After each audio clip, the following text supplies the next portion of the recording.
Is the world out there just driving you crazy? Well, listen to something just a little bit less crazy. This is Mike Dell's World. And just a little bit crazy it is. Welcome to Daylight Wasting Time. Yeah, it's Sunday morning, March 8th, 2019. And I think this is episode 344 of Mike Dell's World. Thanks for staying subscribed and listening along here. And I'm going to add my 2 cents to the complaints about daylight saving time. And notice I didn't say daylight savings time because that bugs some people. So it's daylight saving time, or as I call it, daylight wasting time. It's definitely not useful much anymore. You know, back in the day, and go to the Wikipedia page about it, but it was started in 1895 the first time in the German Empire and Austria-Hungary, and they had the first nationwide implementation starting on April 30th of 1916, and many countries use it. It says it's generally not observed near the equator, where sunrise and sunset times do not vary enough to justify it. Some countries observe it only in some regions. Parts of Australia observe it while other parts do not. Man, it just adds to the confusion. That's the thing. But, my main complaint about it is, back in the day it was meant for, in the warmer months, make the sunset a little bit later so that farmers could stay out in the field and do their work and whatnot. But now everything's lit and all that stuff, and I don't know what's going on here, so let me pause this and figure out what all the beeping is about. Now, being that it's Sunday morning, before I was so rudely interrupted, but being that it's Sunday morning, we're trying to decide where brunch is today. So I get on these big group texts with family and a couple of friends, and anyway. Normal Sunday morning thing here. In case you're wondering, we're going to Opa. Opa Grill. That's a Greek-ish restaurant over by the Walmart here in Traverse City. Yeah, it's just local to the Traverse City people. Anyway, but I forgot where I even left off before I was interrupted there. But basically, daylight savings time is not needed anymore. We all have electric lights. Yeah, we invented those a long time ago. And, most farmers get all their work done plenty of time. And besides that, I would leave it in this daylight saving time regime, like right now, a little bit later, sunset's fine. Part of what bothers me, though, right at this time of the year is I kind of was enjoying the early sunrises, but, it would get ridiculously early if we left it there. But, I'd say leave it to this daylight saving time scheme all year round. Just lock it down, be done with it, or, move it a half hour back in one direction and then leave it. Whatever, but just leave it. Tired of messing with changing the clocks around. The dogs don't understand it. Oh my gosh. Especially in the fall. The spring isn't so bad. They got up this morning and to them it was early and they got their breakfast early and they were happy. And come 4 or 5 o'clock, which would be 4 o'clock their time, because they don't really change until much later than we do. The dogs just sort of get used to it, but they're going to think they're getting early supper too. So they're going to be happy for a few days, and then they'll be right back on schedule. But I just don't understand why we still do that. It just doesn't make sense to me. But whatever. And that leads me to the rant that I had last week. Not really a rant. I should stop saying rant, because I don't rant. I just talk. And I have opinions, just as everybody else has opinions. That's kind of how it goes. Everybody's got one.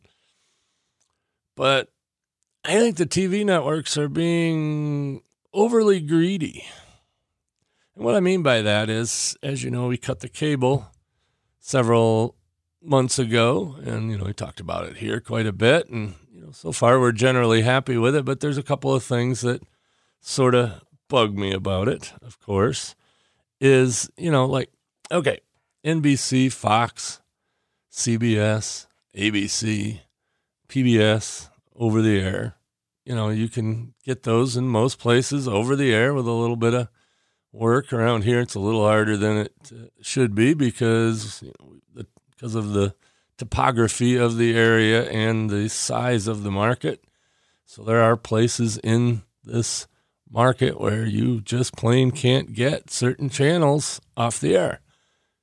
Either you're down in a valley or you're at the far edge of whatever transmitters. I've explained that there are several transmitters for each station around here now, especially since we've gone digital. They've had to go with more transmitters and translators. And, some of them have 5, 6 of them for, like CBS and Fox has 5 or 6 transmitters. The NBC and ABC group, they're a group. That's the other thing. But, you can get, 5 or 6 transmitters across the thing, and you're still going to be in spots where you can't get anything. And that's, kind of just the way it is. Unfortunately, they went digital and they're not using enough oomph. They need to up the power and maybe put in more transmitters or whatever if they want to keep providing the over-the-air signal, which most of them do. And that's great. I appreciate that exists still. But part of the problem is, now in the digital age, a lot of the stuff can be had online. And, now CBS, they make it possible to sign up and pay $5 a month for, it's around $5 a month. I think it's $5.95 or whatever. But you can get CBS All Access, and you can watch all the old CBS shows. You can catch up on a season, like NCIS or whatever. You can go back and watch, all the seasons and binge watch it like you would on Netflix or whatever. And that's great.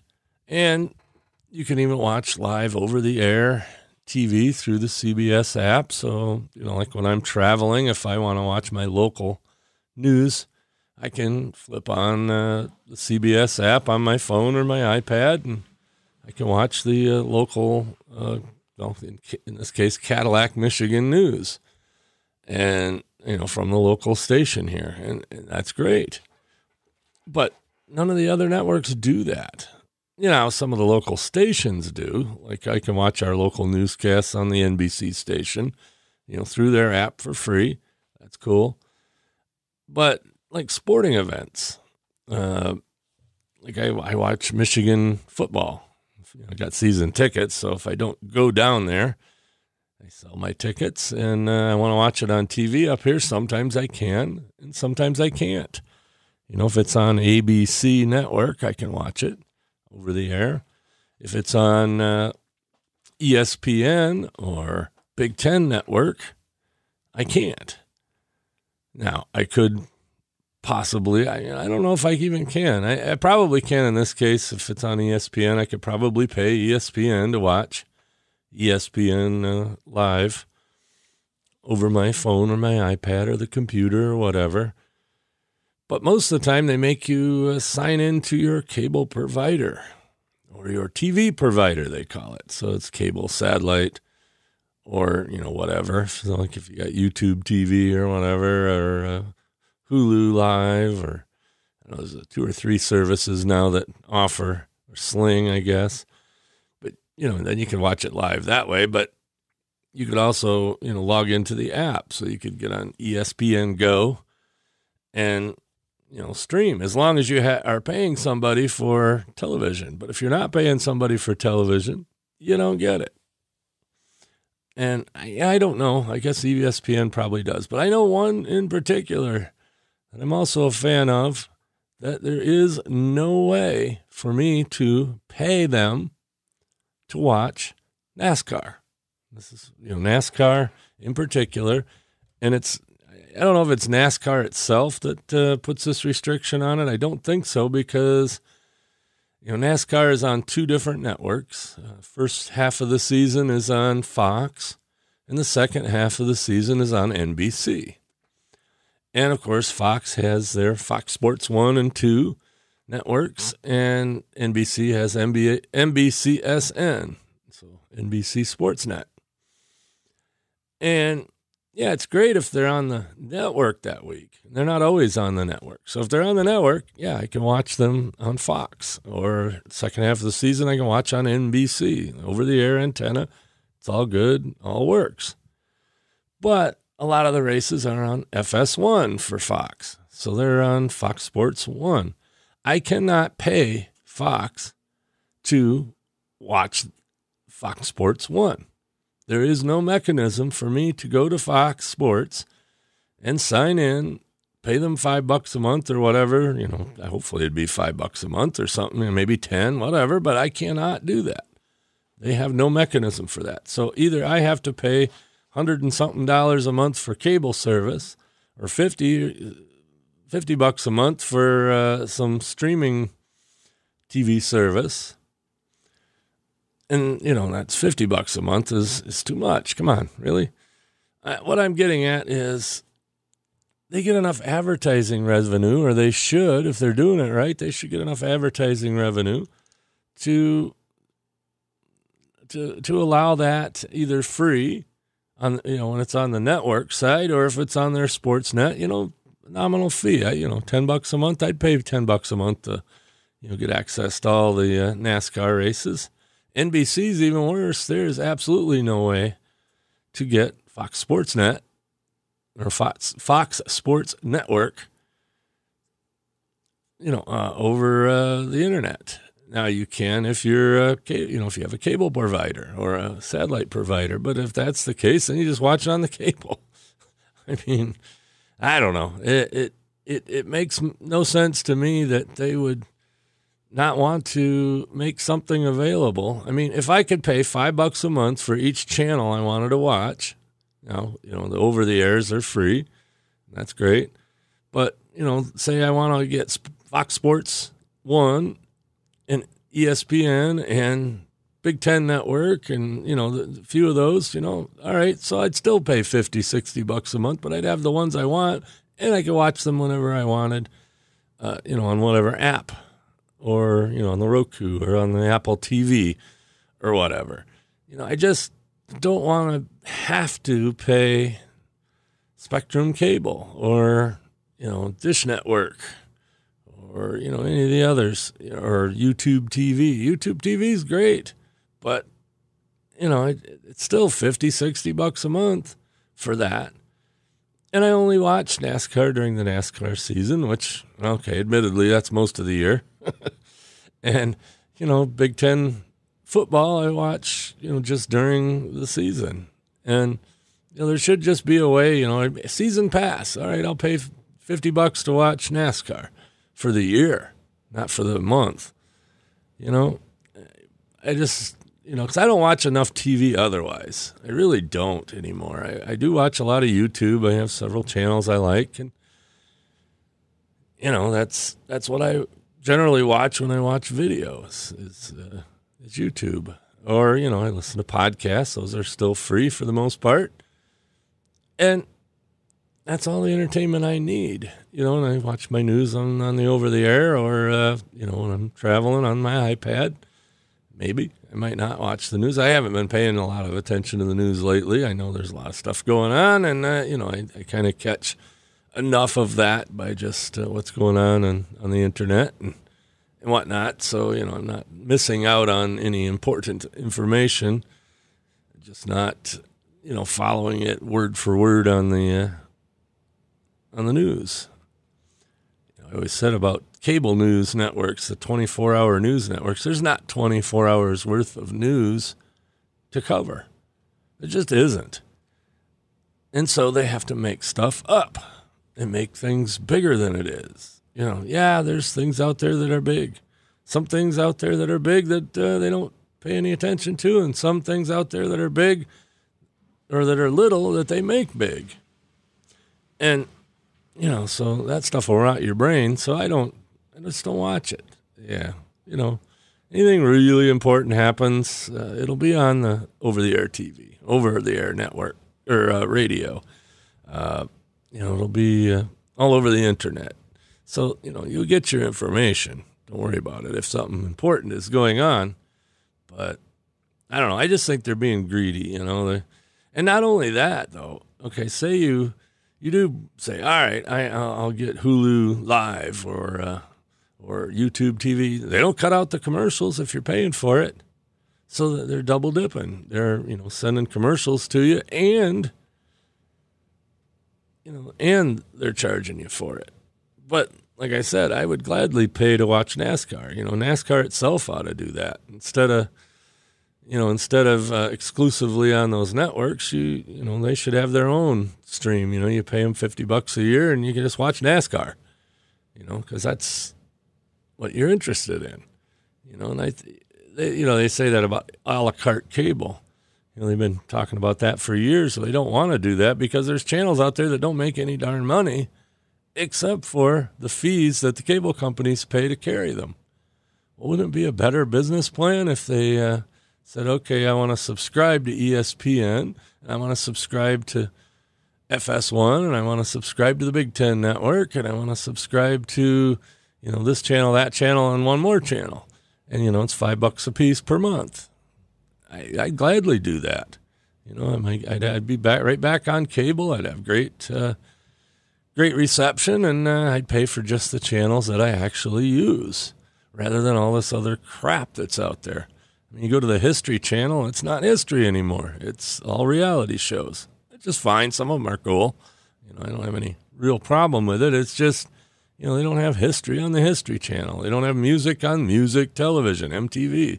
It's all reality shows and long-form programming, they call it.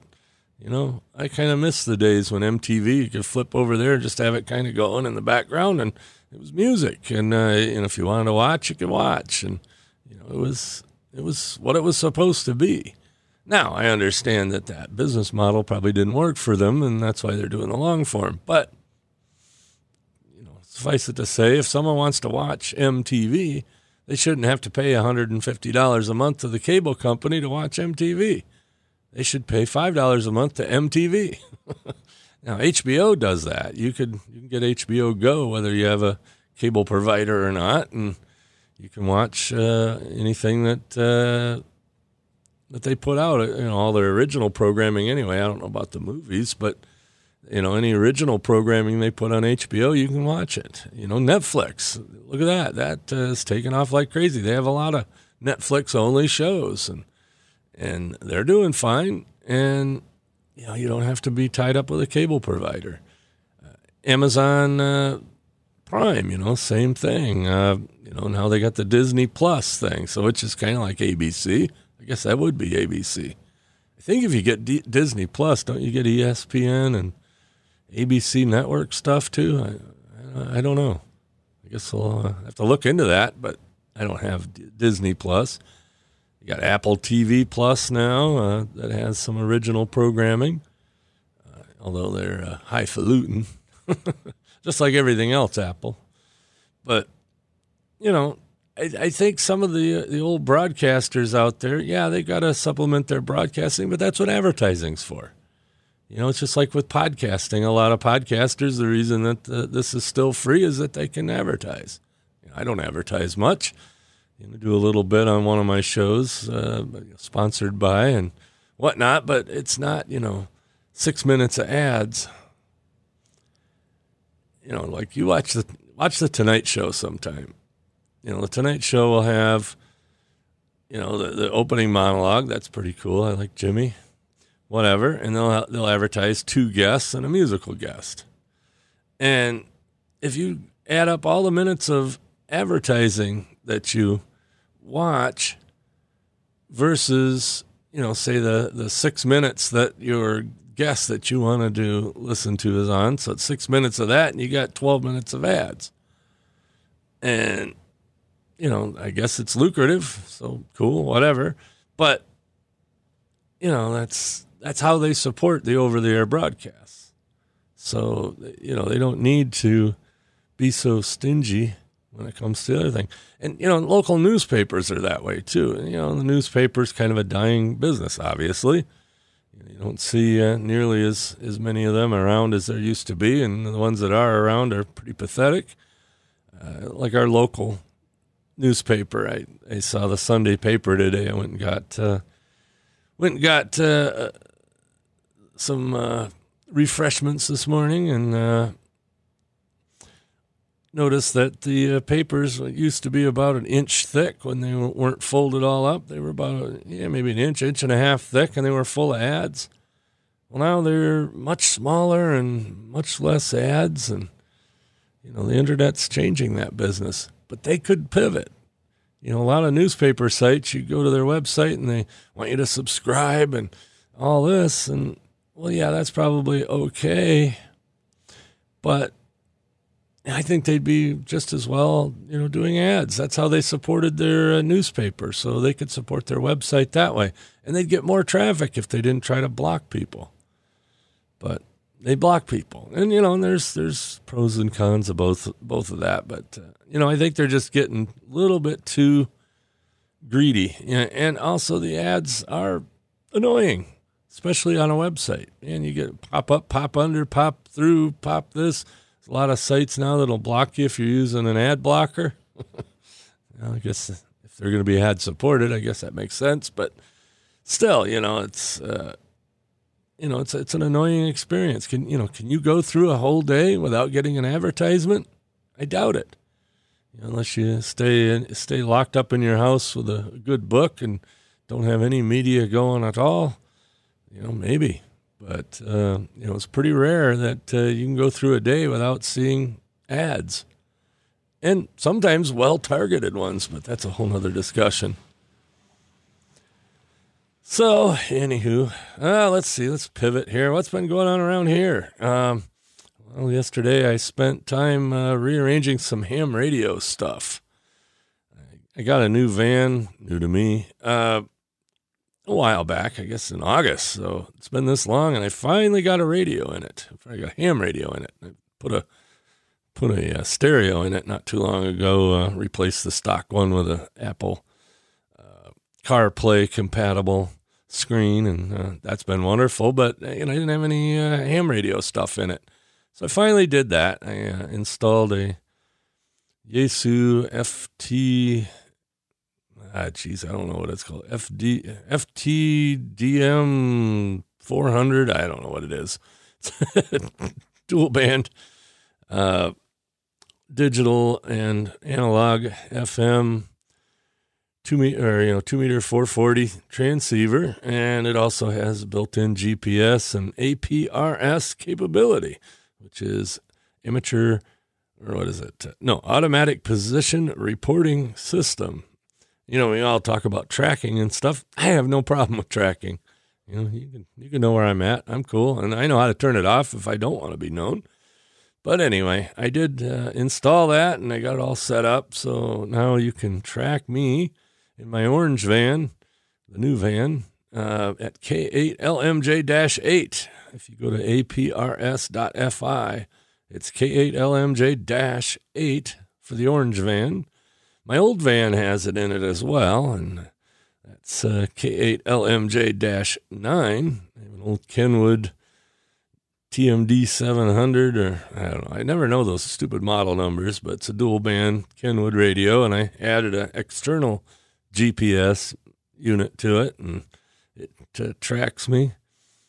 And then on the phone, I have the APRS-FI app. And that can also track me on my phone or my iPad if I choose to turn it on. I do that sometimes when I travel. It's kind of fun to, plot my call sign in Vegas or LA or Orlando or Columbus or wherever.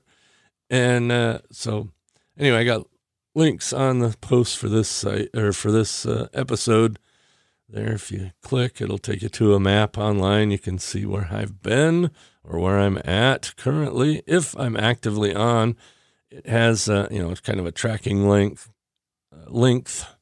setting over on the right-hand side, so you can, see where I was in the last 12 hours or whatever. And, most of the time, if I haven't been active on, driving anywhere, or had the phone app on or whatever, you won't see either of them, but it might show the last location.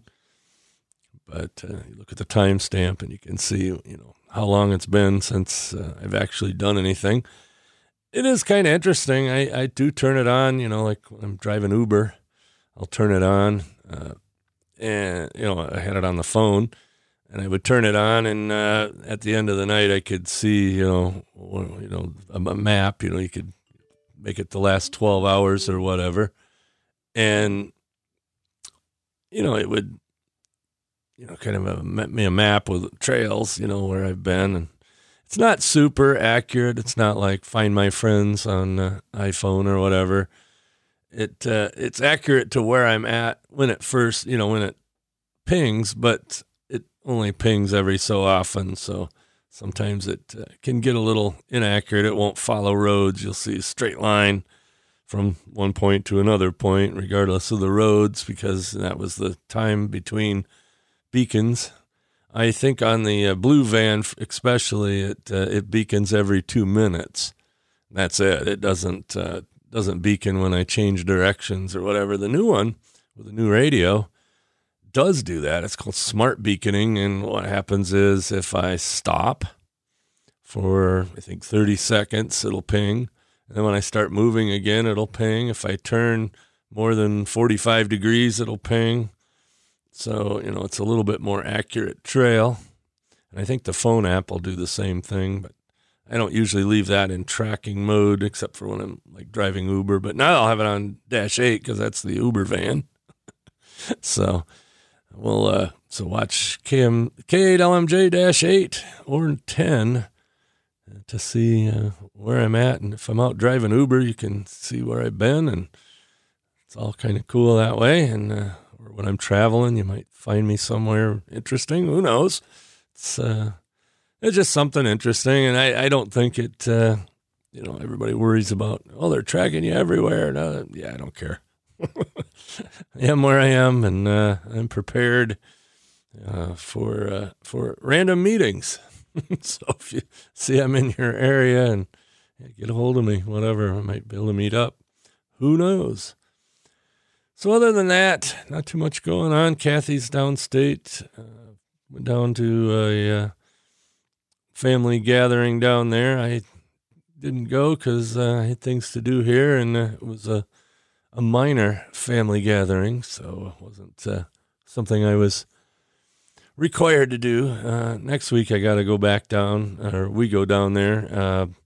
It's a funeral Kathy has to go to. I don't know the person, but she wants to go to the funeral, but I bought some equipment from a friend of ours down there that he's cleaning out his garage, and had a compressor and a snowblower and some tools and whatnot. And figured I'd pick some of that stuff up, get it out of his hair.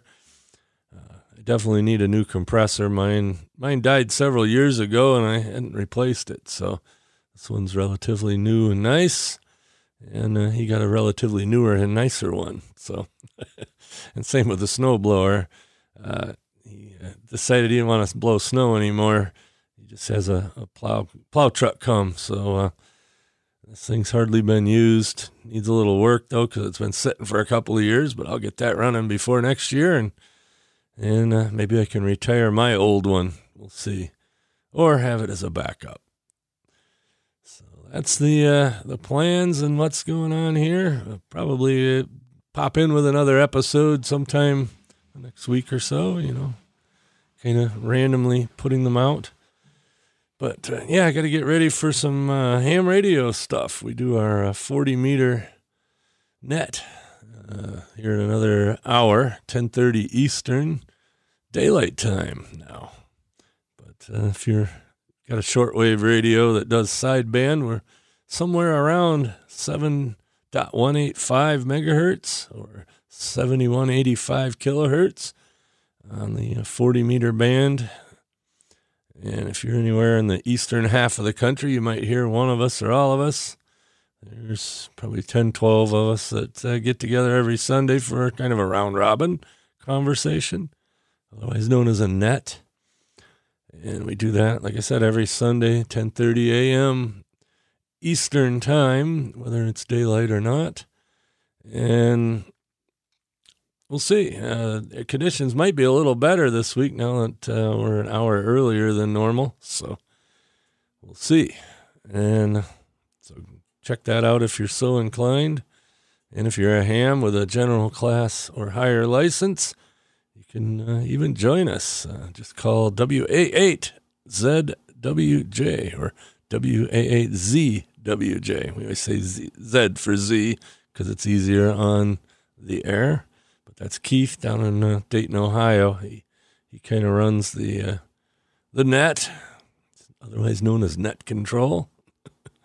And I do get on ham radio from time to time on 40 meters on a thing called mid-cars. That's the Midwest,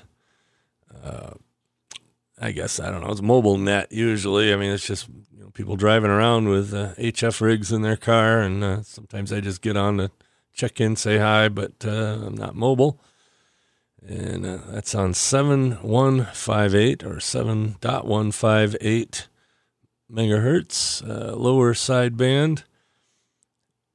And that can be heard all over the eastern, Midwestern, but East and Midwest.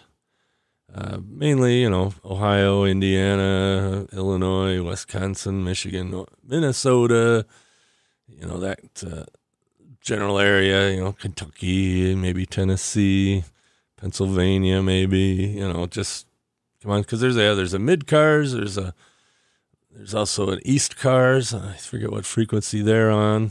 It's the eastern side of the country. And there's West Cars out in California. And I think there's some in the middle like that. But they're not really that organized. And they start about 7 in the morning and go until the band quits somewhere around 10 or 11.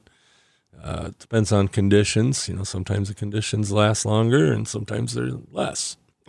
And sometimes you'll hear something there and sometimes you won't. But it's kind of interesting.